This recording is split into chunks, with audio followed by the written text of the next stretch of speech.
13th round with your main man, Kenny Carroll. You already know what it is, man. Big ups to my people over at Meister Watches, Ryan and the whole crew and the whole fam. And man, yesterday, being the 13th round, I talked about how I believe Errol Spence Jr., the truth. I think he's the best fighter in the world. Now, when you talk about number one, you could have Canelo there. Fine. I have no issues with anybody saying Canelo's number one. You could have Terrence Crawford there. I have no issues with that. Those guys are great.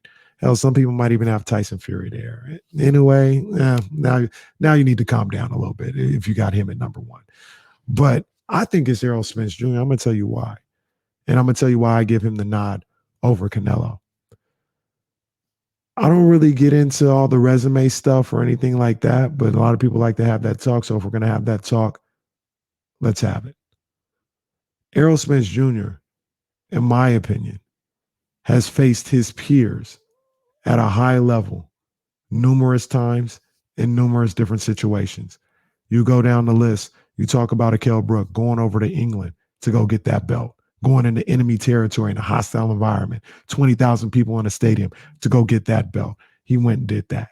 He faced somebody like Mikey Garcia, who challenged him. He took the challenge. He beat him down. Mikey Garcia was a top 10 pound-for-pound fighter when he fought him.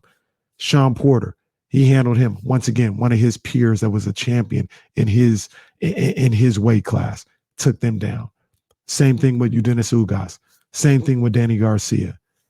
He's proven time and time again that in his peer group, he's the top of the line. You can't say the same for Canelo. When was the last time Canelo Alvarez faced a peer guy in his group that was on his level or in his weight class, was neck and neck with him, fighting for champions, things of that nature? Nobody cared about Billy Joe Saunders. Nobody cared about Caleb Smith.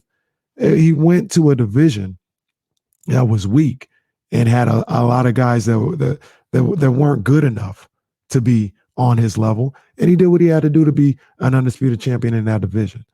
But that doesn't make you the best fighter in the world when somebody else is doing the same exact thing in a better division. And that's why I give Errol Spence the number one nod. That's the 13th round.